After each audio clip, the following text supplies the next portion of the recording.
الحمد لله نحمده ونستعينه ونؤمن به ونتوكل عليه ونعوذ بالله من شرور أنفسنا ومن سيئات أعمالنا من يهده الله فلا مضل له ومن يضلله فلا هادي له وأشهد أن لا إله إلا الله وحده لا شريك له وأشهد أن محمدا عبده ورسوله أرسله بالهدى ودين الحق ليظهره على الدين كله ولو كره المشركون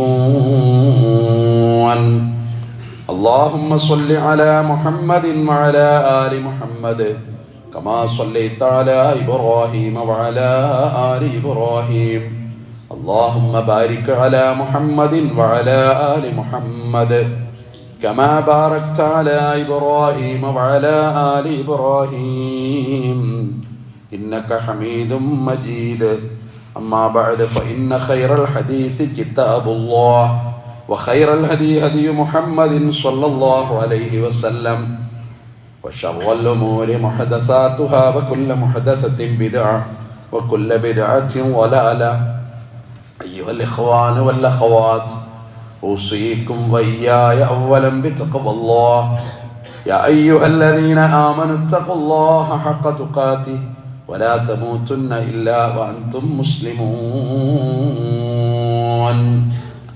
أعوذ بالله من الشيطان الرجيم بسم الله الرحمن الرحيم وما كان لمؤمن ولا مؤمنة إذا قضى الله ورسوله أمرا أن يكون لهم الخيرة من أمرهم ومن يعص الله ورسوله فقد ضل ضلالا مبينا. ബഹുമാനികളായ സത്യവിശ്വാസികളെ, വിശ്വാസിനികളെ, കരുണാമയനായ പടച്ചറപ്പിൻ്റെ വിധിവിലക്കുകൾ ജീവിതത്തിലെമ്പാടും പാലിക്കുവാൻ എന്നെയും നിങ്ങളെയും ഓർമ്മപ്പെടുത്തുന്നു, വസിയത്ത് ചെയ്യുന്നു. കാരുണ്യവാനായ പടച്ചറപ്പ് ഇരു ലോക വിജയികളുടെ കൂട്ടത്തിൽ ഉൾപ്പെടുത്തി നമ്മളെ എല്ലാവരെയും അനുഗ്രഹിക്കുമാറാകട്ടെ. മാരകമായ രോഗങ്ങളിൽ നിന്ന് റബ്ബ് നമ്മളെ കാത്തുരക്ഷിക്കുമാറാകട്ടെ. അള്ളാഹുവിൻ്റെ അപാരമായ അനുഗ്രഹമാണ് ജീവിതത്തിൻ്റെ ഓരോ ഇരവ് പകലുകളും എന്ന് നാം തിരിച്ചറിയുന്നു. ആഴ്ചകളും ദിവസങ്ങളും വളരെ പെട്ടെന്ന് കൊഴിഞ്ഞു തീരുന്നു. മരണമാകുന്ന ഒരു യാഥാർത്ഥ്യത്തിലേക്ക് നമ്മളുടെ കാലം, ആയുസ് നടന്നുകൊണ്ടിരിക്കുന്നു. കലണ്ടറുകൾ ഓരോന്ന് മാറ്റുന്തോറും നമ്മുടെ വയസ്സ് കുറഞ്ഞുകൊണ്ടിരിക്കുന്നു. റബ്ബിൻ്റെ കൃപാ കടാക്ഷം കൊണ്ട്, അവൻ നമുക്ക് തന്ന അപാരമായ അനുഗ്രഹങ്ങൾ കൊണ്ട് പറഞ്ഞു തീർക്കാനും നന്ദി രേഖപ്പെടുത്തി തീർക്കാനും കഴിയാത്തത്ര വിശാലമായ കടല് പോലെ അവൻ തന്ന അനുഗ്രഹം കൊണ്ട് നമ്മളിവിടെ ജീവിച്ചു പോവുകയാണ്. വിശ്വാസികളെ സംബന്ധിച്ചിടത്തോളം സത്യവിശ്വാസം സ്വീകരിക്കുക എന്നുള്ളത് വിജയത്തിൻ്റെ നിദാനമാണ്. കുട്ടിക്കാലം മുതൽ നമ്മളത് മദ്രസകളിൽ പഠിച്ചു വരാറുണ്ട്. കലിമത്ത ഷഹാദ എന്നാണ് നമ്മൾ അന്നേ പഠിച്ചു വന്നിട്ടുള്ളത്. 2 ഷഹാദത്ത് കലിമ എന്നാണ് പറയാറ്. അഷ്ഹദു അൻ ലാ ഇലാഹ ഇല്ലല്ലാഹ് വഅഷ്ഹദു അന്ന മുഹമ്മദൻ റസൂലുള്ളാഹ്. ഇത് ഹൃദയം കൊണ്ട് ഉൾക്കൊണ്ട ഒരു മനുഷ്യൻ വിശ്വാസത്തിൻ്റെ മഹാസൗഭാഗ്യത്തിലേക്ക് പ്രവേശിക്കും എന്നാണ്. ഷഹാദത്ത് കലിമ എന്നാണ് ഇതിന് സാങ്കേതികമായിട്ട് പറഞ്ഞു വരാറുള്ളത്. അത് 2 ഭാഗമാണ്. അഷ്ഹദു അല്ലാ ഇലാഹ ഇല്ലല്ലാഹ്, ആരാധനക്കർഹനായിട്ട് അല്ലാഹു അല്ലാതെ മറ്റൊരാളില്ലെന്ന് ഞാനിതാ ഉറപ്പിക്കുന്നു. എൻ്റെ ദുഃഖം, എൻ്റെ വിഷമം, എൻ്റെ പ്രയാസം എൻ്റെ സുഹൃത്തിനോട് ഞാൻ പറയും, ഭാര്യയോട് പറയും, അതുപോലെ എൻ്റെ പ്രിയപ്പെട്ട പലരോടും പറയും. സാധ്യമാകുന്ന തരത്തിൽ, പക്ഷെ അഭൗതികമായ തരത്തിൽ, വിദൂരതയിൽ, കാര്യകാരണ ബന്ധങ്ങൾക്കപ്പുറത്ത് എൻ്റെ ആദിയും വ്യാധിയും പറയാൻ എനിക്ക് ഒരേ ഒരാളേ ഉള്ളൂ. അതെൻ്റെ റബ്ബാണ്. കണ്ണുകളുടെ കട്ടുനോട്ടം അറിയുന്നവനാണവൻ. ഹൃദയങ്ങളിൽ മറച്ചുവെച്ചത് അറിയുന്നവനാണവൻ. പാതിരാത്രിയുടെ രഹസ്യങ്ങൾ അറിയുന്നവനാണവൻ. ഹക്കീമാണ്, അലീമാണ്, അല്ലാമുൽ ഗുയൂബാണ്. രോഗം അവൻ തന്നു, സുഖപ്പെടുത്തിയതും അവൻ. ദാരിദ്ര്യം അവൻ തന്നു, അത് മാറ്റിത്തന്നതും അവൻ. ചിലപ്പോൾ സമ്പത്ത് അനുഗ്രഹമായിട്ട് അവൻ തന്നു, അതും ഒരു പരീക്ഷണത്തിൻ്റെ നിദാനമാണ്. ആരോഗ്യം അനുഗ്രഹമായിട്ട് അല്ലാഹു തന്നു, അതൊരു പരീക്ഷണമാണ്. അൽ ഖൈറു വശ്ശർറു മിനല്ലാഹി തആല. ജീവിതത്തിലെ സുഖങ്ങളാകട്ടെ ദുഃഖങ്ങളാകട്ടെ എല്ലാം അല്ലാഹു തരുന്നു. ഈമാൻ കാര്യം എന്ന് പണ്ട് ചൊല്ലിപ്പടിച്ച 6-ാമത്തെ സംഗതിയുണ്ട്, സുഖവും ദുഃഖവും. അൽ ഖൈറു വശ്ശർറു മിനല്ലാഹി തആല, അത് പടച്ചോൻ തരുന്നതാണ്. അതുകൊണ്ട് വിഷമങ്ങൾ പരിധിക്കപ്പുറത്ത് വരുമ്പോൾ നമുക്ക് തേടാൻ ഒരേ ഒരുത്തൻ മാത്രം. എല്ലാ വിഷമം എല്ലാ പ്രയാസം അല്ലാഹുവോട് പറയും. അതിൽ മനസ്സിന് സാന്ത്വനം കിട്ടും, സ്വസ്ഥത കിട്ടും. എൻ്റെ കാലിൻ്റെ ചെരുപ്പിൻ്റെ വാറ് പൊട്ടിയാൽ ഞാൻ എൻ്റെ റബ്ബിനോട് പറയുമെന്ന് പറഞ്ഞൊരു 1-ാം ഖലീഫയുടെ കഥയുണ്ട്, അബൂബക്കർ സിദ്ദീഖ് റളിയല്ലാഹു അൻഹു. വൈകാരികമായിരുന്നല്ലോ ആ ബന്ധം. എൻ്റെ കാലിൻ്റെ ചെരുപ്പിൻ്റെ വാറ് പൊട്ടിയാൽ ഞാൻ എൻ്റെ റബ്ബിനോട് പറയും. അതിലെല്ലാം ഒതുങ്ങിയിട്ടുണ്ട്. ഇതാണ് 1-ാമത്തെ ഭാഗം. അതിനൊരു 2-ാമത്തെ ഭാഗം, അഷ്ഹദു അന്ന മുഹമ്മദർ റസൂലുള്ളാഹ്, മുഹമ്മദ് നബി അല്ലാഹുവിൻ്റെ ദൂതനാണെന്നും ഞാൻ സാക്ഷ്യം വഹിച്ചിരിക്കുന്നു. ആണ് എൻ്റെ 2-ാമത്തെ ഭാഗം. അഷ്റഫുൽ ഖൽഖ് പ്രവാചകൻ സല്ലല്ലാഹു അലൈഹി വസല്ലം, അത് അവസാനത്തെ നബിയാണ്. നബിക്ക് ശേഷം വേറൊരു നബി ഉണ്ടെന്ന് ഒരാൾ പറയുമ്പോൾ അയാൾ ഇസ്ലാമിന്റെ വൃത്തത്തിൽ നിന്ന് പുറത്താണ്. സാങ്കേതികമായിട്ട് പേരൊക്കെ നല്ല പേരുകളായിരിക്കാം, ഷെയ്ഖ് എന്നൊക്കെ പേര് ചേർത്ത് പറഞ്ഞിട്ടുണ്ടാകാം. പക്ഷേ പുണ്യപ്രവാചകൻ സല്ലല്ലാഹു അലൈഹി വസല്ലം അന്തിമ നബിയാണ്, ഖിയാമം വരെ നബിയാണ്. ലോകത്തിന്റെ അവസാനത്തെ ജനിക്കുന്ന ഒരു കുഞ്ഞിനടക്കം ഈ പ്രവാചകൻ നബിയായി മാറുന്നു. യുഗങ്ങൾ എത്ര കടന്നുപോയാലും കാലങ്ങൾ എത്ര കടന്നുപോയാലും മറ്റൊരു നബിക്കില്ലാത്ത സവിശേഷതയാണത്. ഓരോ പ്രവാചകനും ഓരോ നാട്ടിൽ ഓരോ പ്രത്യേക കാലത്തേക്ക്, ഒരു നാട്ടിൽ തന്നെ 2 പ്രദേശത്ത് ചിലപ്പോൾ 2 നബിയായിരിക്കാം. ചിലപ്പോൾ യാസീൻ സൂറത്തിൽ പറഞ്ഞിട്ടുണ്ട്, ഒരു നാട്ടിലേക്ക് തന്നെ 3 പ്രവാചകൻ പോയ കഥ പറയുന്നുണ്ട്. പക്ഷെ ഈ റസൂലുള്ളാഹിന്റെ പ്രത്യേകത ഖിയാമം വരെ പ്രവാചകനാണ്. 23 കൊല്ല സംവത്സരങ്ങളിൽ അവിടുത്തെ പ്രബോധനം. പക്ഷെ ഖിയാമം വരെ അത് നമ്മുടെ ബാധ്യതയാണ്, അത് തുടരുക. ഈ നബിയെ പിന്തുടരുക എന്നുള്ളതാണ് വിശ്വാസിയുടെ ബാധ്യത. വമാ ആതാകുമുർ റസൂൽ ഫഖുദൂഹ്, ഖുർആൻ പറയാ, ഈ പ്രവാചകൻ എന്ത് നിങ്ങൾക്ക് കൊണ്ടുവന്നുവോ അത് നിങ്ങൾ മുറുകെ പിടിക്കുക. വമാ നഹാകും അൻഹു ഫന്തഹു, ഈ ഫന്തഹു, അത് നിങ്ങൾ ഉപേക്ഷിക്കുക. എന്ത് വിരോധിക്കപ്പെട്ടുവോ ഈ പ്രവാചകൻ നിങ്ങൾക്ക്, അത് നിങ്ങൾ ഉപേക്ഷിക്കുക. വത്തഖുല്ലാഹ്, നിങ്ങൾ അല്ലാഹുവിനെ സൂക്ഷിക്കണേ.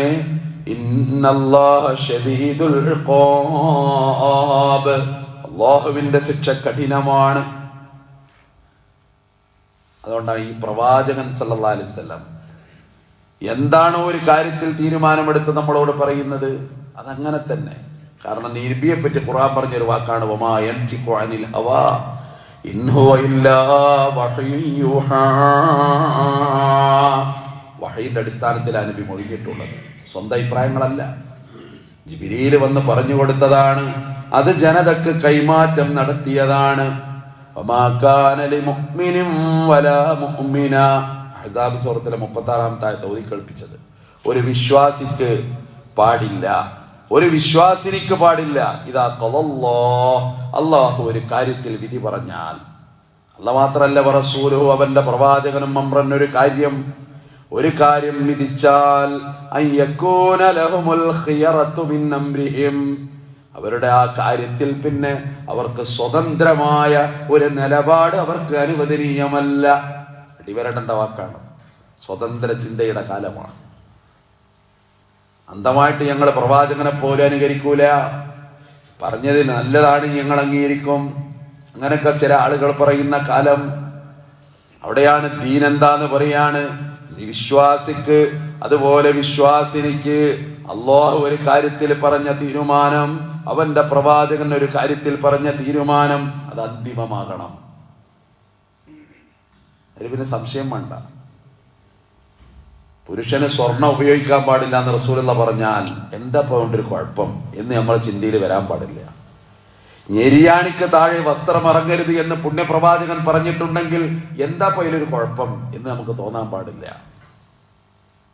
സ്ത്രീയുടെ ഔറത്തവളുടെ മുഖവും മുൻകൈയും ഒഴിച്ച് മുഴുബാക്കി ഭാഗമാണെന്ന് പറഞ്ഞാൽ എന്താ മുടിയൊക്കെ ഒന്നിങ്ങനെ ഇട്ട് ഒന്നിങ്ങനെ ഉഷാറാക്കി നടന്നാൽ എന്താന്ന് ഒരു പെണ്ണിന് തോന്നാൻ പാടില്ല. തോന്നിയിട്ടുണ്ടെങ്കിൽ ആയത്തിന്റെ പടിക്ക് പുറത്താണ്. അതീവ ഗൗരവത്തോടുകൂടിയ ഖുർആൻ പറയുന്നത്. എന്നിട്ട് പിന്നെ പറഞ്ഞൊരു വാക്ക്, ആരാണോ അല്ലാഹുവിനോട് ധിക്കാരം കാണിച്ചത് അല്ലെങ്കിൽ അവന്റെ പ്രവാചകനോട്, ഫഖദ് ളല്ല ളലാലൻ മുബീന, അവൻ വ്യക്തമായ വഴികേടിലാണ്, അവൻ വഴിപിഴച്ചു പോയി. അള്ളാഹു നമ്മളെ കാത്തുരക്ഷിക്കുമാറാകട്ടെ. വളർന്നു വരുന്ന നമ്മുടെ അടുത്ത തലമുറയെയും അള്ളാഹു ഈ ദീനിന്റെ മനോഹരമായ പരിസരത്ത്, ഈ ആദർശത്തിന്റെ ശാദ്വലമായ തീരത്ത് ഒരുമിച്ച് കൂട്ടി അനുഗ്രഹിക്കുമാറാകട്ടെ. നമ്മളെപ്പോഴും തേടുക. ചിന്തകൾ അങ്ങനെ ചിറകടിച്ചു വരികയാണ് പല കോലത്തിലും. മനുഷ്യന്റെ ബുദ്ധി വലിയ സംഭവമാണെന്ന് ആരൊക്കെയോ നമ്മളോട് പറയുന്നുണ്ട്. അതുകൊണ്ടാണ് വീണ്ടും ഇത് പുതിയ കാലത്ത് ഏറെ അനിവാര്യമായി വരുന്നു. പുതിയ പുതിയ ഓരോ സംഭവങ്ങൾ. വിവാഹം ദീന് നിയമമായി അല്ലേ? ഇപ്പൊ ഒരു ചിന്ത വരികയാണ്, വിവാഹം അതിന്റെ ആവശ്യമല്ല, ഇഷ്ടപ്പെട്ട ജീവിക്കുക, പിരിയുമ്പോ പിരിയ. ലോകത്ത് ചില നാട്ടുകാരങ്ങനെ ഉണ്ടല്ലോ, അവർക്ക് ഈ വിവാഹമൊന്നും വലിയ താല്പര്യമല്ല. മനുഷ്യന്റെ താല്പര്യങ്ങൾ അതിനനുസരിച്ച് കുറച്ചു കാലം ജീവിക്കുക, പിന്നെ വഴി പിരിയ, പിന്നെ വേറൊരു ജീവിതം. അങ്ങനെ ഒരു നിയന്ത്രണവും ഇല്ലാത്ത, പക്ഷെ ദീന് വല്ലാത്ത നിയന്ത്രണമല്ലേ ഇതിനൊക്കെ ഉണ്ടാക്കിയത്. ഇത്ര സൗഭാഗ്യമാണത്. ഈ വ്യവസ്ഥിതി ഇല്ലായിരുന്നെങ്കിൽ എന്തായിരുന്നു ലോകത്തിന്റെ അവസ്ഥ? ഈ നിയന്ത്രണത്തിന്റെ ചട്ടക്കൂട് അള്ളാഹ് നിയമിച്ചതാണ്, അള്ളാഹു തന്നതാണ്. കാരണം മനുഷ്യന്റെ വികാരങ്ങളും അവന്റെ ഉള്ളും പുറവും അറിയുന്നവൻ അത് പടച്ചറപ്പാണ്. അതുകൊണ്ടാണ് ഞാൻ പറഞ്ഞു വന്നത്,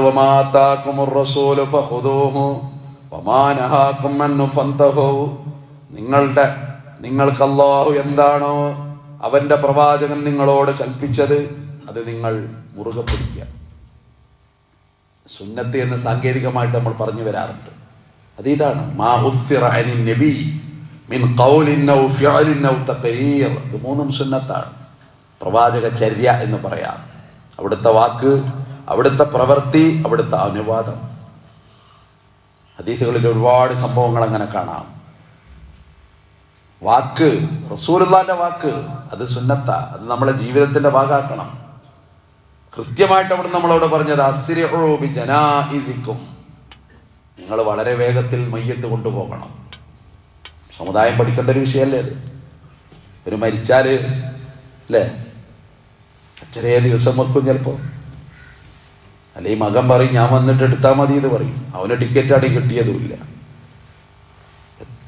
എത്ര മോശമായ പ്രവണതയാണ് സത്യത്തിലത്. വികാരം മുറ്റി നിൽക്കുന്ന വീടാണ് ഒരു മരണ വീട്. ആരോട് പറഞ്ഞിട്ടും കാര്യമില്ല. വാക്കുകളെല്ലാം വജ്രങ്ങളായി മാറുന്ന ചില നിമിഷങ്ങളാണ്. പ്രിയപ്പെട്ടവന്റെ ജനാസ ഒരു വീട്ടിലിങ്ങനെ കിടക്കുമ്പോ അത് വല്ലാത്തൊരു രംഗമാണ്. അതെങ്ങനെ നീണ്ടു പോവുക. അതുകൊണ്ടാണ് ഇസ്ലാം എത്ര കൃത്യമായിട്ടാണ് പറഞ്ഞു, വളരെ പെട്ടെന്ന് മറവ് ചെയ്യുക. മറവ് ചെയ്യാൻ കൊണ്ടുപോകുന്നത് പോലും വേഗത്തിൽ കൊണ്ടുപോവുക. അസ്രിഉ ബിജനാഇസിക്കും ഫഇൻ കാന ഖൈറൻ, ആ മനുഷ്യൻ നന്മയിലാണെങ്കിൽ അജ്ജിൽതുമൂഹു ഇലൈഹി, നിങ്ങൾക്ക് വേഗം അയാൾക്ക് ആ നന്മ കിട്ടട്ടെ, അയാൾക്ക് പരലോകത്തിന്റെ സുഹൃതം കിട്ടട്ടെ, നിങ്ങൾ താമസിപ്പിക്കണ്ട. അതേ സമയത്ത് വഇൻ കാന ശർറൻ അൽഖൈതുമൂഹു അൻ അവാതികും, നിങ്ങളുടെ പെരടിയിൽ നിന്ന് നിങ്ങൾക്ക് അത് എടുത്തു വെക്കാം, വളരെ പെട്ടെന്ന് നിങ്ങൾ കൊണ്ടുപോകണം. ശിക്ഷ ഇറങ്ങേണ്ട ഒരു മയ്യത്താണെങ്കിൽ അത് വേഗം കൊണ്ടുപോവുക. എന്തിനാ അതിങ്ങനെ താമസിപ്പിക്കുന്നത്? ഇത് നബിവചനമാണ്, അതവിടുത്തെ വാക്കാണ്. വാക്ക് വളരെ പ്രധാനമാണ്. ചിലത് പ്രവൃത്തിയായിട്ട് കാണിച്ചു തരും. പുണ്യപ്രവാചകൻ സല്ലല്ലാഹു അലൈഹി വസല്ലം യാത്രക്ക് ഇദാ സാഫറ, അവിടുന്ന് യാത്ര ചെയ്യുമ്പോൾ ഇബ്നു ഉമർ പറയാ, ഫറക്കിബ റാഹിലതഹു, അവിടുത്തെ വാഹനപ്പുറത്ത് അദ്ദേഹം കയറി. പ്രവാചകൻ ഒട്ടകപ്പുറത്ത്.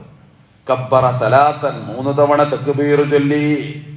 വഖാല, എന്നിട്ട് പറഞ്ഞു, സുബ്ഹാനല്ലദീ സഖറ ലനാ ഹാദാ വമാ കുന്നാ ലഹു മുഖരിനീന വഇന്നാ ഇലാ റബ്ബിനാ ലമുൻഖലിബൂൻ. അത് അവിടുത്തെ പ്രവൃത്തിയുടെ ഉദാഹരണമാണ്. അത് സുന്നത്താണ്. ചിലപ്പോൾ മൗനമാണ് ദീന്. നബിയുടെ സദസ്സിലൊരു കാര്യം ഉണ്ടായി, പ്രവാചകൻ മിണ്ടാതിരുന്നു ആ വിഷയത്തെക്കുറിച്ച്. അപ്പോൾ അത് ദീനായി മാറും. റസൂൽ സല്ലല്ലാഹു അലൈഹി വസല്ലം സദസ്സിനോട് ഒരിക്കൽ ചോദിച്ചു, ഒരു മരം ഏതാണെന്ന് നിങ്ങൾക്കറിയുമോ? ആ മരത്തിന്റെ പ്രത്യേകത, അതിൻ്റെ വേര് മണ്ണിലാണ്ട് പോയിട്ടുണ്ട്, അതിൻ്റെ ശിഖരങ്ങൾ മാനത്ത് പടർന്നിട്ടുമുണ്ട്, അതിൻ്റെ ഇലകളും മറ്റൊക്കെ. എല്ലാ സന്ദർഭത്തിലും നിന്ന് പഴം കിട്ടുന്നുണ്ട്. ഏതാണ് ആ മരം? അത് വിശ്വാസിക്ക് ഉദാഹരണമാണ്, അത് നല്ല വാക്കിനും ഉദാഹരണമാണ്. ഇതൊക്കെ ഖുർആൻ പറയുന്നുണ്ട്. പക്ഷെ മരം ഏതാന്ന് വ്യക്തമായിട്ട് അള്ളാഹ് പറയുന്നില്ല. അപ്പൊ റസൂൽ സഹാബത്തിനോട് ചോദിക്കുക, ഏതാണ് ആ മരം എന്ന് നിങ്ങൾക്കറിയുമോ? ആരും മിണ്ടണില്ല. ഇബ്നു ഉമർ റളിയല്ലാഹു അൻഹുവിന്റെ ഉള്ളിൽ ഉത്തരമുണ്ട്, പക്ഷെ ഇബ്നു ഉമർ മിണ്ടിയില്ല. അവസാന റസൂൽ പറഞ്ഞു, ആ മരം ഞാൻ പറയാം, അത് അന്നഖ്ലാദി ഈത്തപ്പന മരമാണ്. അപ്പൊ ഇബ്നു ഉമർ നേരെ നബിയുടെ അടുത്ത് ചെന്നു, അള്ളാഹിന്റെ റസൂലേ, എനിക്കറിയാമായിരുന്നു ആ മരമേതെന്ന്. എന്തേ ഇബ്നു ഉമറേ നീ മിണ്ടാതിരുന്നത്? ഉമറിന്റെ മകനായ അബ്ദുല്ലാഹ് ഇബ്നു ഉമർ മിണ്ടാതിരുന്നത്. നന്നേ ചെറിയ കുട്ടി, ചെറുപ്രായമാണ്, എന്നിട്ട് എന്തേ നീ മിണ്ടാതിരുന്നത്? അപ്പൊ അദ്ദേഹം പറയാണ്, നബിയേ, നിങ്ങൾ ചോദിച്ചപ്പോ തന്നെ അതിന്റെ ഉത്തരം എന്റെ നാവിൽ വന്നു. ഞാനത് പറയാൻ തുടങ്ങിയപ്പോഴാണ് എന്റെ വലത് ഭാഗത്തേക്ക് ഞാൻ നോക്കി, അവിടെ കനത്ത നിശബ്ദതയാണ്. അവിടെ പ്രായമായ സ്വഹാബിമാര് മിണ്ടാതിരിക്കുന്നത് കണ്ടു. ഞാൻ എൻ്റെ ഇടത് ഭാഗത്തേക്ക് നോക്കിയപ്പോ ബദറിൽ പങ്കെടുത്ത മഹാന്മാര് അവരും മിണ്ടാതിരിക്കുന്നത് കണ്ടു. അതുകൊണ്ട് ഞാൻ പറയാതിരുന്നു. അതിന്റെ ബാക്കി സ്വമത്ത എന്നാണ്, നബി മിണ്ടാതിരുന്നു എന്നാണ്. ഈ ഹദീസിന്റെ പിൻബലത്തിൽ മുതിർന്നവരെ ബഹുമാനിക്കുക, ഈ ഹദീസാണത്. ഒരു സംഗതി വാക്കിലല്ല അവിടെ പറയുന്നത്, അവിടുത്തെ ഒരു സന്ദർഭമാണ്. അതാണ് ആദ്യം പറഞ്ഞത്, ഖൗല് ഫിഅല് തഖരീർ. ദീൻ ഇങ്ങനെയൊക്കെയാണുള്ളത്. അത്രമേൽ ഈ പ്രവാചകൻ സല്ലല്ലാഹു അലൈഹി വസല്ലം ദീനിന്റെ അടിസ്ഥാന ഘടകമായി മാറുന്നു. സഞ്ചരിക്കുന്നവരും ഒരു ദീന് എന്ന് ചോദിച്ചാൽ അതിൻ്റെ ഉത്തരാണ് ഈ നബി. അവിടുത്തെ വാക്ക്, അവിടുത്തെ പ്രവൃത്തി, അവിടുത്തെ അനുവാദം. അതുകൊണ്ട് ഈ പ്രവാചകനെ സ്നേഹിക്കുക എന്നുള്ളത് ഒരു സമുദായത്തിനെ സംബന്ധിച്ചിടത്തോളം വഅദ് പറയേണ്ട കാര്യമൊന്നുമല്ല. അതവരുടെ ഉള്ളിൻ്റെ വികാരമാകണം. അവിടുത്തെ ചര്യ ജീവിതത്തിൽ പകർത്തണം. അതാണ് സ്നേഹം എന്ന് പറയുന്നത്. അവിടുന്ന് എന്തു പറഞ്ഞുവോ അത് അനുസരിക്കുക എന്നുള്ളതാണ് സ്നേഹം എന്ന് പറയുന്നതിൻ്റെ മനോഹരമായ ഉദാഹരണം എന്ന് പറയുന്നത്. ലൗകാന ഹുബ്ബുക എന്ന് പറഞ്ഞ് തുടങ്ങുന്നുണ്ട്. നിങ്ങളെ സ്നേഹം ഇന്നൽ മുഹിബ്ബ ലിമൻ യുഹിബ്ബു മുതിഉ. ഒരാളെ സ്നേഹിക്കുക എന്ന് പറഞ്ഞാൽ യഥാർത്ഥാകണമെങ്കിൽ അയാൾ പറഞ്ഞത് അനുസരിക്കലും വേണമെന്നാണ്. പുണ്യനബി പറയുന്നത് അനുസരിക്കുക, അതാണ് പ്രവാചക സ്നേഹം എന്ന് പറയുന്നത്. ഹുബ്ബുൻ നബി എന്ന് പറഞ്ഞതാണ്. അവിടുത്തെ ഒരു ദിവസം തുടങ്ങിയത് എങ്ങനെ? അങ്ങനെ നമ്മളെ ദിവസം തുടങ്ങണം. സാധിക്കുമെന്ന് ആലോചിക്കണം. രാത്രി നമസ്കാരം അവിടുന്ന് നിർവഹിച്ചിട്ടുണ്ട്. അതവിടത്തേക്ക് നിയമം മൂലം നിർബന്ധവുമായതാണ്. ഉമ്മത്തിനത് ഐച്ഛികവുമാണ്. അവിടുന്ന് പ്രഭാതത്തിൽ എഴുന്നേൽക്കുമ്പോ അവിടുന്ന് ഒരു ദുആ ചൊല്ലും, അൽഹംദുലില്ലാഹില്ലദീ അഹ്യാനാ ബഅദമാ അമാതനാ വഇലൈഹിൻ നുശൂർ. അല്ലാഹ്, നീയാണ് എഴുന്നേൽപ്പിച്ചത്, നിനക്ക് സകല സ്തുതിയും. രാത്രിയിൽ ഉറങ്ങിയതാ, ഇപ്പതാ എണീറ്റ് അൽഹംദുലില്ലാ അഹ്യാനാ ബഅദമാ അമാതനാ. മരണത്തിന് ശേഷമല്ലേ അല്ലാഹ് ജീവിപ്പിച്ചത്. ലോകത്തുള്ള വിശ്വാസികൾ അത് പറഞ്ഞെണീക്കും. ബിസ്മി പോലും ആദ്യം ചെല്ലണില്ല, ബിസ്മി രാത്രി ചൊല്ലിയിട്ടുണ്ട്. ബിസ്മിക്കല്ലാഹുമ്മ അഹ്യാ വ അമൂത്ത്. പടച്ചോനെ, നിന്റെ നാമത്തിൽ ഞാനിതാ ജീവിക്കുന്നു, മരിക്കുന്നു. രാത്രി കടന്നപ്പോൾ ചെല്ലിയ ബിസ്മിയ ആ രാത്രി മുഴുവൻ. പിന്നെ പ്രഭാതം പൊട്ടി വിടർന്നപ്പോൾ അൽഹംദുലില്ലാ. അപ്പോഴാണ് അതിൻ്റെ കമാലിയത്ത്, അതിൻ്റെ പൂർത്തീകരണം. രാത്രി വലിച്ചിട്ടില്ല, വിട പറഞ്ഞു പോയിട്ടില്ല. ചില ഉറക്കങ്ങളൊക്കെ രാത്രിയിലെ ഉറക്കങ്ങളായി അത് അന്ത്യമായ ഉറക്കമായി മാറിയ എത്ര മനുഷ്യന്മാർ ലോകത്തുണ്ടാകണം. അവിടുത്തെ പ്രഭാതത്തിലെ ഓരോ കാര്യങ്ങൾ ഒക്കെ അത്ഭുതം തോന്നും വായിക്കുമ്പോൾ. ആയിഷ ബീവി പറയുന്നുണ്ട്, അവിടുന്ന് ജോലി ചെയ്യും ഞങ്ങളുടെ വീട്ടിൽ വരുമ്പോ. യഹ്ലിബു ഷാത്തഹു, ആടിനെ കറന്നു തരും ഞങ്ങൾക്ക്. വസ്ത്രം കഴുകിത്തരും. അവിടുത്തെ വസ്ത്രം അവിടുന്ന് തന്നെ കഴുകും. അവിടുത്തെ ചെരുപ്പ് അവിടുന്ന് തുന്നും. അവിടുത്തെ വസ്ത്രം അവിടുന്ന് തുന്നും. എന്തോ ഒരു വിനയാണ് ഒരു മനുഷ്യന്റെ. കുടുംബത്തില് അങ്ങനത്തെ ഒരു ഭർത്താവാകുക എന്ന് പറഞ്ഞാൽ അതാണ് സത്യത്തിൽ പ്രവാചക സ്നേഹത്തിന്റെ ഭാഗം. ഭാര്യമാർക്ക് ഒരു തരത്തിലും പ്രയാസം ഉണ്ടാക്കാതിരിക്കുക. എന്ത് പ്രതീക്ഷിച്ചിട്ടാ മക്കൾ വരുന്നതെന്നറിയോ? നിസ്കാരമുള്ളവനാണ്, 5 നേരം നിസ്കരിക്കണവനാണ് എന്നൊക്കെ പറഞ്ഞ് അല്ലെ, ഹജ്ജ് ചെയ്ത കുടുംബാണ്, അല്ലെ നല്ല ഒരു നിലവാരമുള്ള കുടുംബാന്നൊക്കെ പറഞ്ഞ് കടപ്പറയിലേക്ക് വരുന്ന കുറെ പാവം പെൺകുട്ടികളുണ്ട്. പക്ഷെ ഇവന് നിസ്കാരം മാത്രമേ ഉള്ളൂ, പെരുമാറാറിഞ്ഞൂടാ. അങ്ങനത്തെ ഒരു അവസ്ഥ ഉണ്ടെങ്കിലുള്ള അവസ്ഥ എന്താ? സ്നേഹിക്കാൻ അറിഞ്ഞൂടാ. നിരന്തരമായ കുറ്റപ്പെടുത്തലുകൾ, നിരന്തരമായ വൈഷമ്യങ്ങൾ. ഒരു പെൺകുട്ടിയുടെ ജീവിതം ഇത്രമേൽ കുടുസായി പോകും. അള്ളാഹു നമ്മുടെ മക്കളെ കാത്തുരക്ഷിക്കുമാറാകട്ടെ. ജീവിതത്തിന് പിന്നെ എന്താ അർത്ഥമുള്ളത്? പിന്നെ എന്ത് നിസ്കാരമാണ് ആ നിസ്കാരം? ഖിയാറുക്കും ഖിയാറുക്കും ലിഅഹ്ലിക്കും, നിങ്ങളെ കൂട്ടത്തിൽ ഏറ്റവും നല്ലവൻ നിങ്ങളുടെ സഹധർമ്മിണിയോട് മാന്യമായി പെരുമാറുന്നവനാണ്. പുണ്യപ്രവാചകൻ സല്ലല്ലാഹു അലൈഹി വസല്ലം പറയാ. പ്രത്യക്ഷമായിട്ടല്ലേ ഇതൊക്കെ കാണാൻ പറ്റുള്ളൂ. അവന്റെ സ്വഭാവത്തിന്റെ ഉള്ളിൽ ചൂഴ്ന്നു നോക്കാൻ കഴിയില്ല. ജീവിതത്തിന്റെ ചില അനുഭവങ്ങളാണ് ചിലപ്പോ ചില സ്വഭാവങ്ങളുടെ നഗ്നത വെളിപ്പെടുക എന്നുള്ളതിന്റെ വസ്തുത. പറഞ്ഞു വന്നത്, പുണ്യപ്രവാചകൻ സല്ലല്ലാഹു അലൈഹി വസല്ലമയുടെ ജീവിതം എന്ന് പറഞ്ഞാൽ അതങ്ങനെ തന്നെ ഒപ്പിയെടുക്കുക എന്നുള്ള, അതാണ് അവിടുത്തെ സുന്നത്ത് എന്ന് പറഞ്ഞാൽ. സഹാബാ കിറാം ആ തരത്തിൽ പ്രവാചകനെ സ്നേഹിച്ചു എന്ന് ചരിത്രം പറയുന്നത് കൊണ്ടാണ്. എന്തായിരുന്നുവോ പ്രവാചകൻ അവർക്കെല്ലാമായിരുന്നു. ഫിദാക അബീ വ ഉമ്മീ, ചില പ്രയോഗങ്ങളുണ്ട്. പിതാവിനേക്കാൾ അവർ സ്നേഹിച്ചു, മാതാവിനേക്കാൾ അവർ ഈ പ്രവാചകനെ സ്നേഹിച്ചു. ഖുർആനും അങ്ങനെ തന്നെ പറഞ്ഞു. പുണ്യപ്രവാചകൻ സല്ലല്ലാഹു അലൈഹി വസല്ലം അങ്ങനെ പറഞ്ഞു, നിങ്ങൾക്ക് ഏറ്റവും ഇഷ്ടപ്പെട്ടത് ഞാനാകണം, നിങ്ങളുടെ മക്കളെക്കാൾ, നിങ്ങളുടെ ഭാര്യമാരെക്കാൾ, നിങ്ങളുടെ ലോകത്ത് ആരൊക്കെയുണ്ടോ അവരെക്കാളൊക്കെ അഹബ്ബു ഇലയ്യ, നിങ്ങൾക്ക് ഏറ്റവും പ്രിയപ്പെട്ടവൻ ഞാനായി മാറണം. അങ്ങനെ ആകുന്നുണ്ടോ എന്നുള്ളതാണ് ഈ വേളയിൽ നമ്മൾ ആത്മപരിശോധന. അതൊന്നൊരു ആഘോഷത്തിന്റെ തലമല്ല, അത് വ്യക്തമായ ജീവിതത്തിന്റെ നേർചിത്രമാണ്. നമുക്കങ്ങനെ സാധ്യമാകുന്നുണ്ടോ? പ്രവാചക സ്നേഹം ജീവിതത്തിന്റെ ഉള്ളിൽ മുട്ടിട്ട് വരുന്നുണ്ടോ എന്നുള്ളത്, ആത്മപരിശോധന നടത്തുക എന്നുള്ളത് നമ്മളെ പ്രധാനപ്പെട്ട തലമാണ്. ലഖദ് കാന ലക്കും ഫീ റസൂലില്ലാഹി ഉസ്വത്തുൻ ഹസന ലിമൻ കാന യർജുല്ലാഹ വൽ യൗമൽ ആഖിർ വദക്കറല്ലാഹ കസീറാ. ധാരാളമായിട്ട് അല്ലെ നിങ്ങൾക്ക് അള്ളാഹുവിന്റെ റസൂലിൽ മാതൃകയുണ്ട് എന്ന് പറഞ്ഞിട്ട് അഹ്സാബ് സൂറത്ത് പറയാണ്. ആർക്കാ മാതൃക? യർജുല്ലാഹ്, പരലോകം പ്രതീക്ഷിക്കുന്നവർക്കാ മാതൃക പ്രവാചകനിൽ. വൽ യൗമൽ ആഖിറ, അള്ളാഹുവിനെ പ്രതീക്ഷിക്കുന്നവർക്കും അന്ത്യനാളിനെ പ്രതീക്ഷിക്കുന്നവർക്കും പടച്ചവനെ ധാരാളമായി ഓർക്കുന്നവർക്കും അവർക്കാണ് ഈ നബിയിൽ മാതൃക. അതുകൊണ്ട് ജീവിതം ആ തലത്തിലാകണം. അപ്പൊ ഈ പ്രവാചകൻ മാതൃകയായി മാറും. അവനത് ഒപ്പിയെടുക്കാൻ കഴിയും, ജീവിതം ക്രമപ്പെടുത്താൻ കഴിയും. തോറ്റോടി സഹാബവര്യന്മാർ, യുദ്ധം മുഹദാണ്, ചരിത്രമാണ്, എന്തും സംഭവിക്കാവുന്ന ഒരു തലമാണ്. അവിചാരിതമായിട്ട് ശത്രുക്കൾ പുറകിലൂടെ മർദ്ദിച്ച നേരമാണ്.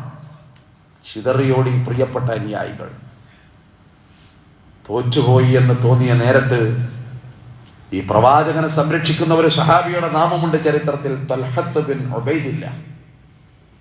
അമ്പുകൾ ഇങ്ങനെ വരുന്നുണ്ട്, എല്ലാം തടുത്തു തൽഹത്ത്. ഒന്നിനു പുറകെ ഒന്നായി അമ്പ് വരിക, അത് ശരീരം കാട്ടി തടുക്കുക. 100 കണക്കിന് അമ്പുകൾ തൽഹത്ത് ഏൽക്കുമ്പോ ഇനിയും അവിടെ നിന്നാൽ അപകടമാണെന്ന് തൽഹത്തിന് തോന്നിയപ്പോ അള്ളാന്റെ റസൂലിനെ ചുമലിലിട്ടിട്ട് തൽഹത്ത് കുറച്ചപ്പുറത്തേക്ക് മാറുന്ന ഒരു രംഗം വായിക്കുമ്പോ ഹൃദയം പൊട്ടിപ്പോകുന്നുണ്ട്. അങ്ങനെ പെട്ടെന്നപ്പുറത്തേക്ക് നീങ്ങുകയാണ്. ഇനി ഇവിടെ നിന്നാൽ അടുത്ത അമ്പ് എന്റെ നബിയുടെ ദേഹത്ത് തറക്കുമോ? അങ്ങനെ തൊട്ടപ്പുറത്തേക്ക് തൽഹ മാറുമ്പോ ആ നുബുവത്തിന്റെ ഭാരമുള്ള പ്രവാചകനെ ചുമലിൽ വഹിച്ചിട്ട് തൽഹ അങ്ങനെ മാറുമ്പോ നബിയുടെ ചുണ്ട് തൽഹയുടെ കാതിന്റെ അടുത്തേക്ക് വന്നു. അവിടുന്ന് പറയുന്നൊരു വാക്കുണ്ട്, തൽഹ സന്തോഷിക്കുക, ജിബ്രീല് വന്നിട്ടുണ്ട് തൽഹ, നിനക്ക് സ്വർഗമാണെന്ന് പറയാൻ ജിബ്രീല് വന്നിട്ടുണ്ട് തൽഹ. അതാ പ്രവാചക സ്നേഹം. അതൊക്കെ വാക്കുകൾക്കപ്പുറത്താണ്. എന്താണോ ഈ പ്രവാചകൻ അവർ നോക്കിക്കണ്ട്, അവര് മാത്രല്ല ലോകാവസാനം വരെയുള്ള വിശ്വാസികൾ ആ തലത്തിൽ ഈ നബിയെ കാണണം എന്നാണ്. 63 വയസ്സിൽ ഈ പ്രവാചകൻ മടിയിൽ കിടന്നിട്ട്, ആയിഷ ബീവിയുടെ മടിയിൽ കിടന്ന് മരിച്ചിട്ട് ലോകത്തോട് വിട പറയുമ്പോ അല്ലെ, എന്നിട്ട് പിന്നെ ആയിഷ ബീവി 46 കൊല്ലത്തോളം ഈ ലോകത്ത് ജീവിച്ചു എന്നതും അത്ഭുതമാണ്. അതിനിടയിൽ 46 കൊല്ലം ആയിഷ ലോകത്തുണ്ട്. നബിയുടെ ജീവിതം, ദാമ്പത്യം, അവിടുത്തെ സ്നേഹം, അവിടുത്തെ സ്വകാര്യതകളുടെ ചില സംഗതികൾ അത് ഉമ്മത്തിനെ പഠിപ്പിച്ചു. ആയിഷ റളിയല്ലാഹു അൻഹാ മരണത്തിന്റെ നേരത്ത്, വേർപാടിന്റെ നേരത്ത് എന്റെ മടിയിൽ എന്റെ നബി കിടക്കുമ്പോ അബ്ദുറഹ്മാൻ കടന്നു വന്നു. സഹോദരനാണ് അബ്ദുറഹ്മാൻ, സിദ്ദീഖിന്റെ മകനാണ്, ആയിഷയുടെ സഹോദരനാണ്. അബ്ദുറഹ്മാന്റെ കയ്യിൽ ഒരു അറാക്ക് കണ്ടു, മിസ്വാക്ക് ചെയ്യുന്ന ഒരു അറാക്ക് കണ്ടു. നബി അതിലേക്ക് നോക്കി.